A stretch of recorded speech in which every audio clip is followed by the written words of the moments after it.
বন্ধুরা, আমি সোমা নিয়ে চলে এলাম একটা বড় ভিডিও। তো আজকে ছিল শ্রাবণ মাসের সংক্রান্তিতে আমাদের বাজারে ছাপানের মেলা। তো আমাদের গ্রামে যাই হোক না কেন, আমি নিজে মনে করি আমার এন্ট্রিটা খুবই দরকার, কারণ একটাই লাইফ ছিল আপনি জিন্দেগি। তো আমি সব জায়গায় যাই আর নিজেকে উপভোগ করি।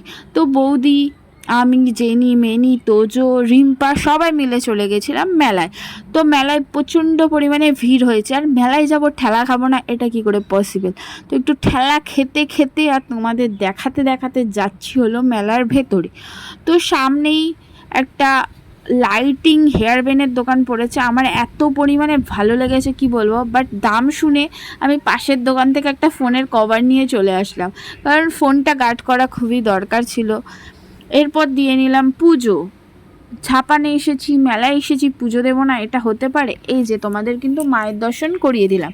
তো এবার পুজো দিয়ে কমপ্লিট। এবার আমরা মেলার ভেতরে ঢুকবো। আর কি কি জিনিস বসেছে ছোট্ট ছোট্ট করে তোমাদের দেখিয়ে দিই, তোমরাও উপভোগ করো। শুধু আমি কেন উপভোগ করব? তোমরা আসতে পারোনি তো কি হয়েছে, আমি তোমাদের মেলার উপভোগ করিয়ে দিচ্ছি। আর নেক্সট বারে কিন্তু তোমরাও এসো, তাহলে তোমরাও ফিল নিতে পারবে। তো এই যে মেয়েদের ইমোশনালের জায়গা ইয়াররিং তোমাদের দেখিয়ে দিলাম। আর এই স্মোকি বিস্কুটগুলো কি দাম বলছিল ভাই, আমি শুধু ভিডিও করে চলে আসছি, কিনি নাই। তো এরপর আমরা আরও মেলায় ঘুরে দেখছিলাম। আর রিম্পা আমার ছেলের জন্য নিয়ে নিয়েছিল এই প্লেনটা। আমার ছেলের তো এটা 2 মিনিটের ভাঙার কাজ, বাড়ি এনেছি আর ভেঙে ফেলেছে।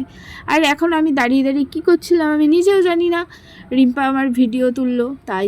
আর এই মাটির জিনিসগুলো কোন যুগ থেকে উঠেছে বলো, সবার বাড়িতে নিশ্চয়ই আছে। আর এই যে হায় হায় মহাদেব, ভেবেছিলাম একটা কিনবো, বাট এগুলো সত্যি কথা বলতে এগুলো সিমেন্টের, আসল পাথরের না।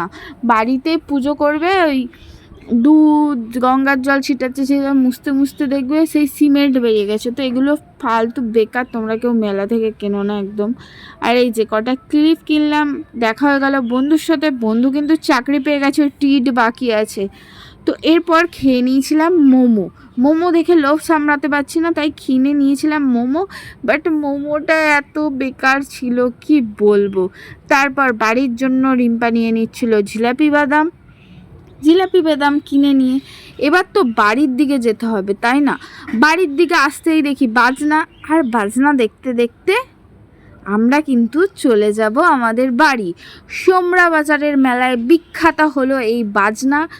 আর তার সাথে তোমরা দেখতে পাবা মানুষের ভাঙা চোরা লেভেলের ড্যান্স। তোমরা নিশ্চয়ই দেখতেই পাচ্ছ মানুষ কেমন ভাঙা চোরা লেভেলের ড্যান্স করছে। এই ড্যান্স দেখার জন্যই মানুষ ঘন্টার পর ঘন্টা রাস্তায় দাঁড়িয়ে দাঁড়িয়ে ড্যান্স দেখে। তো আমরাও একটু উপভোগ করে নিচ্ছিলাম, একটাই বছরে অনুষ্ঠান কি বলবো। তারপর বাড়ি চলে এলাম। আর বাড়ি এসে আমার কাকা কিনে দিয়েছিল আমার ছেলেকে এই মাছটা। আর আমার ছেলেকে কেউ যদি কিছু কিনে দেয়, সেটা আমার ছেলে যতক্ষণ না ধ্বংস করবে ওর শান্তি নেই। দেখতেই পাচ্ছ তোমরা, মাছটা নিয়েও খেলছে।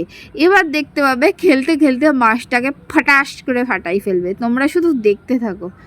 এই যে খেলে যাচ্ছে হুড়ো হুড়ি, কি বলবো। আমি শুধু ভিডিওটা করছি এটা দেখানোর জন্যই যে দেখো একটা জিনিস কিনালোর কতক্ষণ যায়, মানে কি বলবো। এর জন্য ওকে কিচ্ছু দিতে ইচ্ছা করে না, ও 2 মিনিটের মধ্যে সব কিছু মানে নষ্ট করে ফেলে। তার জন্য আর কি বলবো, বাচ্চা মানুষ কিনে তো দিতেই হবে, তার জন্য দেয়া হলো। এই যে খেলছে, কি সুন্দর খেলছে বলো, দেখতে কি ভালো লাগছে। এবার হলো ফাটানোর ফেলা। দেখো ফাটিয়ে ফেলেছে মাছ, দেখতেই পাচ্ছ মাছের ডিম বেরিয়ে গেছে।